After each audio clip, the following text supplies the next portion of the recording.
حضرات محترم، میں عفو درگزر کے بارے میں آپ کو قرآن و حدیث سنا رہا ہوں۔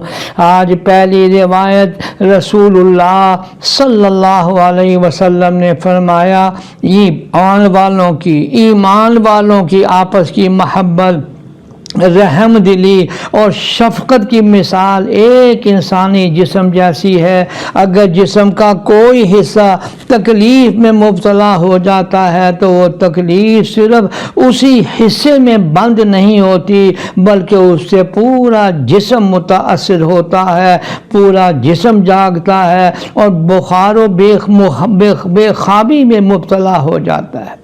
مسلمان دنیا کے کسی خطۂ زمین میں آباد ہوں، وہ امت اسلامیہ کا ایک جز ہیں۔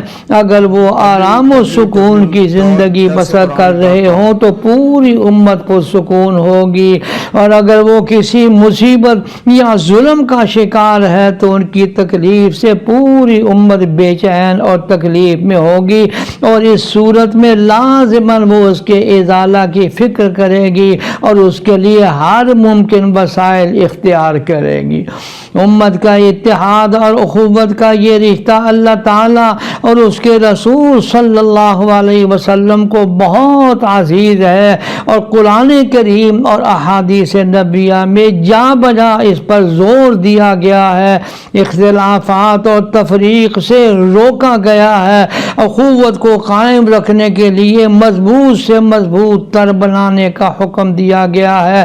ارشاد باری تعالی ہے، وَاعْتَصِمُوا بِحَبْلِ اللَّهِ جَمِيعًا وَلَا تَفَرَّقُوا، اور اللہ کی رسی کو مضبوط پکڑو اور سب مل کر آپس میں اکٹھے ہو جاؤ اور تفریق نہ کرو۔ یا اللہ ہم سب کو ایک بھی بنا دے، نیک بھی بنا دے، آمین۔ سوشل میڈیا پر سب سے قدیم اور سب سے ریلائبل برانڈ درسقرآن.com